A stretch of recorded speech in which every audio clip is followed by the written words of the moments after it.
There you go. So that's York for you. Mordekaiser. Mortis, number 1 on Elements tier list. Sealface. Yes, basically, winning lanes in solo queue wins your game. And Mord wins his lane quite well. That's about it. Mord really does win your lane. And when a Mord gets farmed and he makes a image, he does damage. He's so tanky, does so much damage, and he's just like,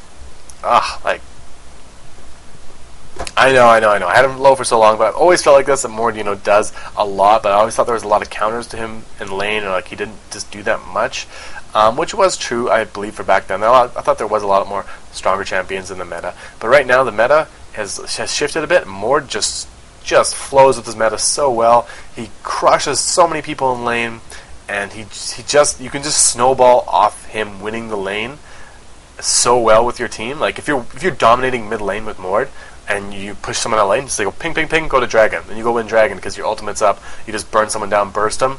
Then your team's up a dragon. You're already beating your lane, and it's just like the game just snowballs from there. So that's why I'm moving up Mordekaiser up to tier 1 in my solo queue tier list.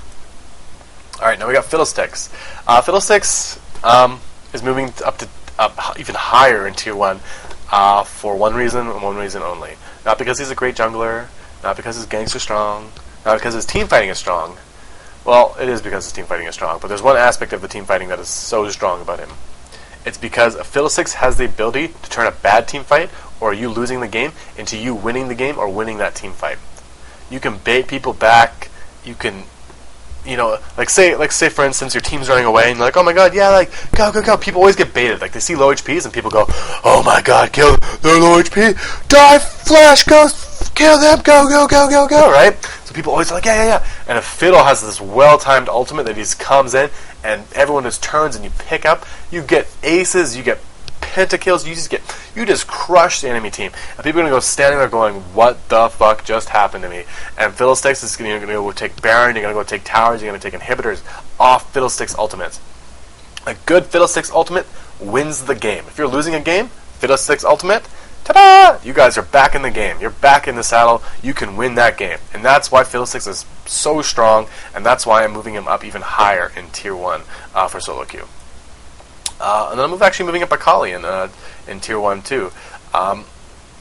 Because her ability to snowball is probably like no other champion in the game right now. Like there are strong laners like Mordekaiser and Yorick and all these other champions that are really strong in lane, right? Like Udyr, Warwick, yeah, whatever. We all know strong champions in lane.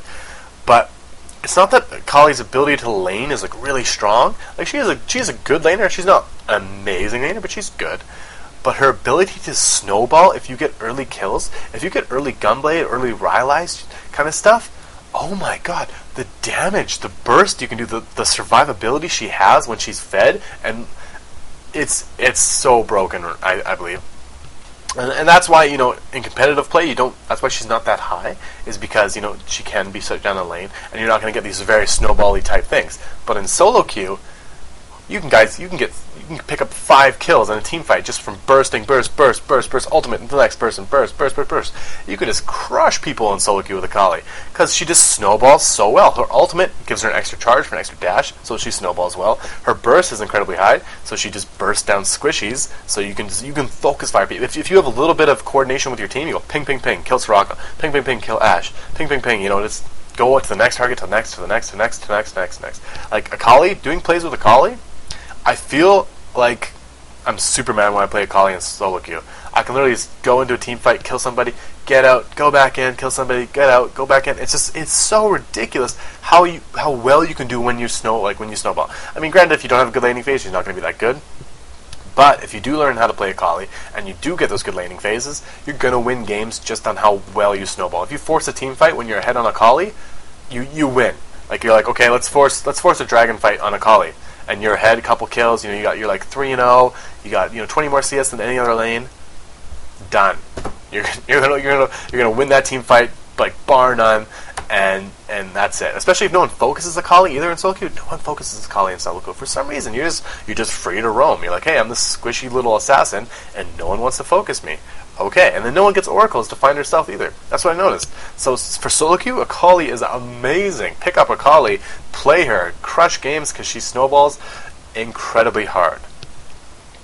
And that's what I'm going to say about her. Alright, on to Kassadin. Kassadin, I feel he was a little bit low. Kassadin, like Akali, has a great ability to snowball. Not as good.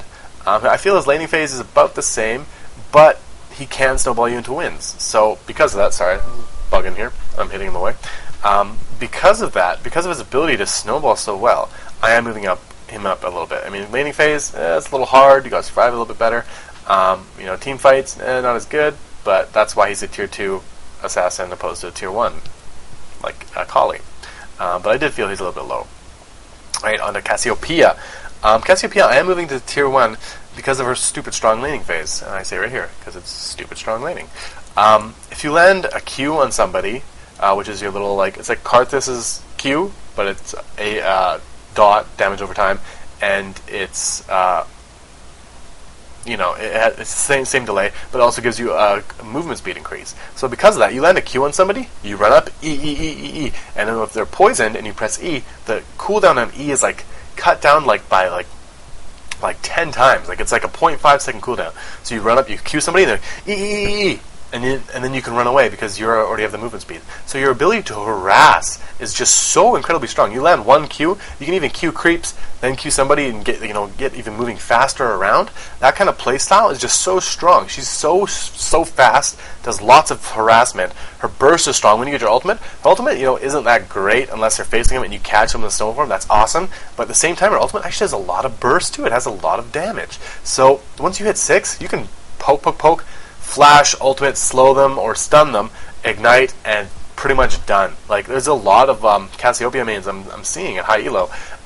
They play her, and they just wreck lanes with her. They just wreck. And then her team fighting is pretty good too, because she zones pretty hard. And she got that new buff with her W. Her W sees vision for the entire duration now. So she's actually a really strong solo queue champion, just because her team fighting isn't that bad, and her laning phase is very, very, very, very, very good. Top, I'd say probably one of the hardest, versus a good Cassiopeia, it's probably one of the hardest lanes in the game to win right now. So because of that, I am moving her up to tier 1. Okay, on to our next champion, Tristana. Tristana, basically all I did is felt she was a little bit too low. She's great dual lane bottom.